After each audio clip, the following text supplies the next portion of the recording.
shall cause darkness to reach all the corners of the earth. Assalamu alaikum and welcome back to a brand new episode of RoundUp. As you can see, it's just me here today, but not to worry, as Ghani will be back very soon, inshallah. But let's see what we have got in today's episode. 1 month after the International Court of Justice ruling, we look at how Israel has complied.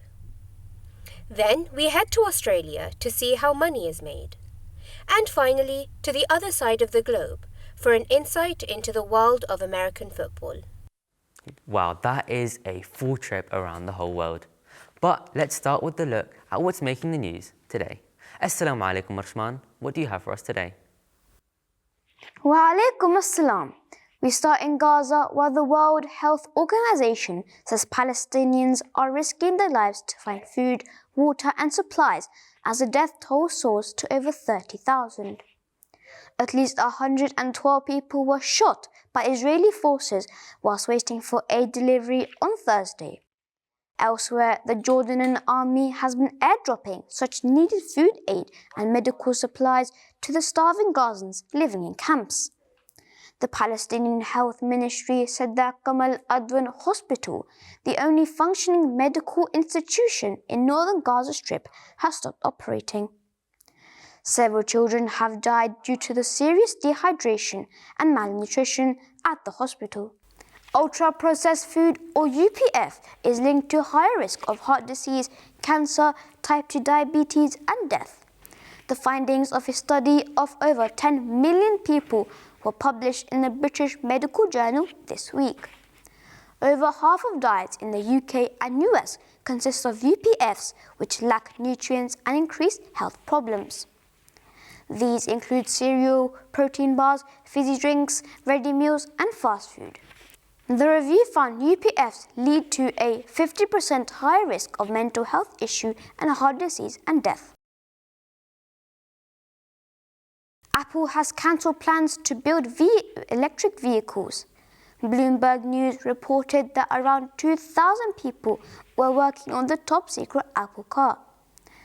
The fully autonomous vehicle without steering wheel and pedals was reportedly under development for the past 10 years.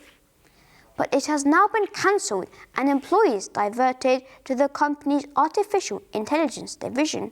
Experts say the decision comes as the market for AI in consumer electronics is growing sharply, while many motor industry giants have announced cuts and weaker sales growth. That's all from me, Nasir Bhai, but back to you for today's exciting episode. Jazakallah Rashman for bringing us the news. Now it's time for us to head over to Osman and Rohail for our weekly Friday sermon discussion. Assalamu alaikum and welcome to this week's Friday sermon discussion. In today's discussion, we're going to be focusing on the Battle of Uhud and the exemplary conduct of the companions of the Prophet Muhammad, peace be upon him, as shared in the recent Friday sermon by our beloved Huzur, may Allah be his helper. The Battle of Uhud was a crucial moment for early Muslims, and it's filled with incredible stories of bravery and sacrifice. One such story involves Hazrat Hamza Radiyallahu Ta'ala Anhu, the uncle of the Holy Prophet Muhammad Sallallahu Alaihi Wasallam. Hazrat Hamza Radiyallahu Ta'ala Anhu was martyred during this battle, and it's said that even in death he was honoured with utmost respect. The Holy Prophet Muhammad, peace be upon him, ensured that Hazrat Hamza Radiyallahu Ta'ala Anhu's body was treated with dignity and covered properly. It's truly inspiring to see the compassion and respect shown even in the midst of such a difficult time. And speaking of respect, did you know that the Holy Prophet Muhammad Sallallahu Alaihi Wasallam emphasized the importance of not wailing or lamenting over the deceased? The Holy Prophet, peace be upon him, understood the pain of loss, but wisely guided his followers to refrain from excessive mourning.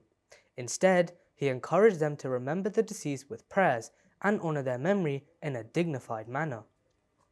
That's a valuable lesson for all of us, especially during times of grief. Now, let's talk about the pivotal role played by Muslim women during the Battle of Uhud. It's incredible to see how these women contributed to the battle in various ways, from providing support to the soldiers by bringing them water, to actively participating in combat. Their bravery and dedication are truly commendable. Women like Hazrat Amara Raziyallahu Ta'ala Anha and Hazrat Aisha Raziyallahu Ta'ala Anha demonstrated incredible courage and devotion to Islam, setting a powerful example for future generations. Hazur also mentioned Hazrat Musab Raziyallahu Ta'ala Anhu, who was truly an extraordinary individual. He was among the first Muhajirs to embrace Islam and played a pivotal role as a missionary in spreading the message of Islam in Medina. It's amazing to see how his dedication and commitment to Islam led to such profound changes in his life. From being the most well-dressed and elegant youth in Mecca to sacrificing everything for the sake of Allah, Hazrat Musab Raziyallahu Ta'ala Anhu exemplifies the true spirit of faith and devotion. And his ultimate sacrifice during the Battle of Uhud is a testament to his unwavering faith and commitment to Islam. Despite facing martyrdom, Hazrat Musab Raziyallahu Ta'ala Anhu remained steadfast in his beliefs until the very end. The Battle of Uhud teaches us many important lessons, including the importance of resilience, unity, and faith in the face of adversity. Dear brothers and sisters, remember to also tune in and listen to the complete sermon from our beloved Hazur, may Allah be his helper, as it holds blessings and lessons for us to ponder and apply in our daily lives. Until next time. Assalamu alaikum. Jazakallah for bringing us the summary of this week's Friday sermon. But don't forget to watch the entire Friday sermon on any of our online platforms. Now, as we heard earlier, the situation in Gaza is dire. We go to Kashif to tell us how the International Court of Justice ruling 1 month ago has affected the situation today.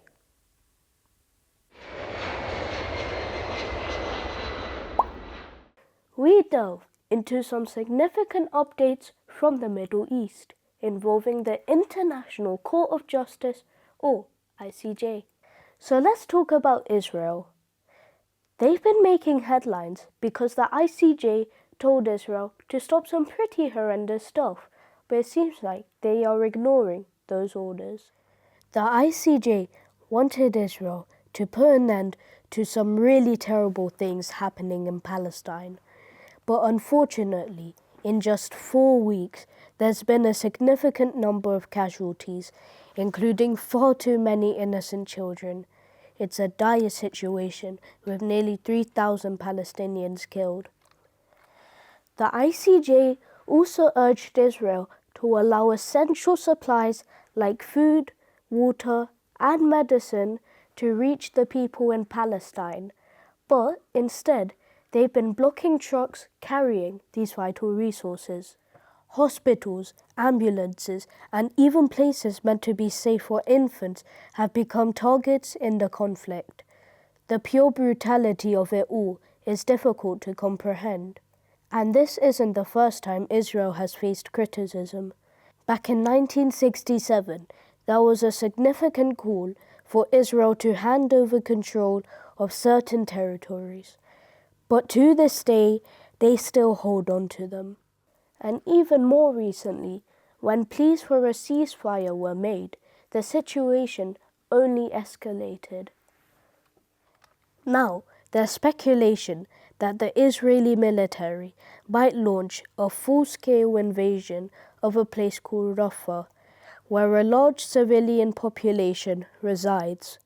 An Israeli attack, ground invasion of Rafah is going to bring untold suffering, casualties, fatalities, despair. This is causing widespread concern because it puts countless innocent lives at risk. Well, who exactly are the ICJ? Well, think of the ICJ as the people in charge of the international law. They're like the referees of the global legal arena, making sure countries play by the rules and settle disputes peacefully. The ICJ is based in The Hague, Netherlands, and it is the principal judicial organ of the United Nations. Basically, it's the top court for resolving legal disputes between countries. So what kind of cases do the ICJ deal with? They handle all sorts of stuff, from border disputes and territorial claims to issues of human rights and environmental protection. The ICJ has the power to hear cases brought before it by countries and even give out rulings that are binding on those countries. That means when the ICJ makes a decision, countries are expected to follow it. But here's the tricky part. While the ICJ has authority and expertise, it doesn't have its own police force or military, so enforcing its decisions relies on countries agreeing to abide by them and cooperating with the court's orders. Despite these challenges, the ICJ plays a crucial role at promoting peace, justice, and the rule of law on a global scale. Jazakallah Kashif for that piece. Let's continue to keep the people of Gaza in our prayers as instructed by our beloved Hudur, Aydullah Ta'ala bin Nasr al-Aziz. Now let's head over all the way to Australia, where our reporter takes us inside the Royal Australian Mint. Let's take a look.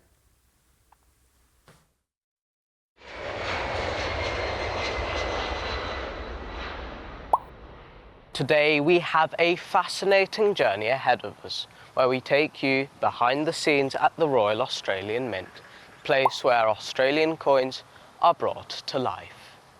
Now, it's not just about the currency, it's a glimpse into Australia's history and culture. So let us dive right in. So right now we're in our coin design room, and this is where all of our coin designers are, designing all of our circulated, uncirculated and proof coins. And here we meet Lydia. In coin design, we'll be given a brief for what product we need to make, what denomination it is, what the size is. We'll be given the theme, any text, any other elements we need to include. We'll do some research on the topic, do lots of sketching, lots of drawing and putting all these elements together. We'll talk about it with our product developers, the people deciding what coins we're making. After that, we'll get to sculpting. So we'll either do that in a traditional way with either plasticine or plaster, just sculpting right into it. If we're working in something like plaster, we'll sculpt into it. We might make a mould and go back and forth between a negative and a positive. Nowadays, we tend to do all this digitally. But it's just like working with plasticine or clay. We'll have to think about how it works in the manufacturing process. So when it gets to being made into a tool, into a die, how it gets polished or frosted. We'll have to talk about all those things with everybody else down the line. This is Titan. This is the beginning of our circulating coin production. We receive our blanks in these pallets of drums, and then it's decanted by the robot. So Titan robot is a TR1000 robot, so he can lift 1,000 kilos. This is where, like, our vision counting system. So it vibrates all the blanks out of that hopper, and it's got 3 different levels of vibrator. So what it does is it actually distributes them out into single layers. Then it comes through like a vision system where it's got some cameras. Once the blanks come through the vision counter, they get fed into this bucket conveyor that'll transport the blanks throughout the rest of the factory. The manufacturing execution system will determine like what the priority is, and that determines what blank gets decanted.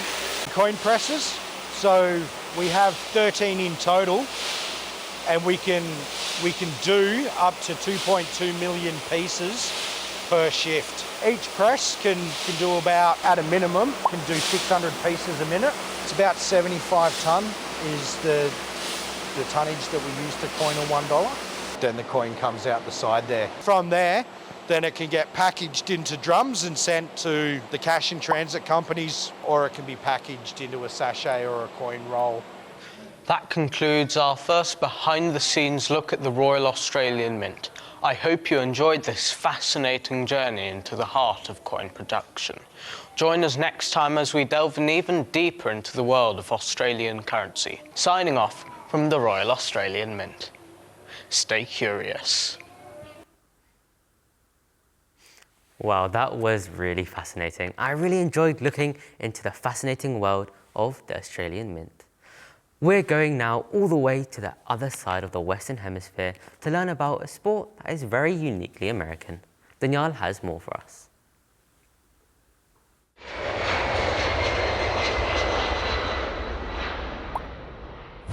Football culture is huge here in the USA.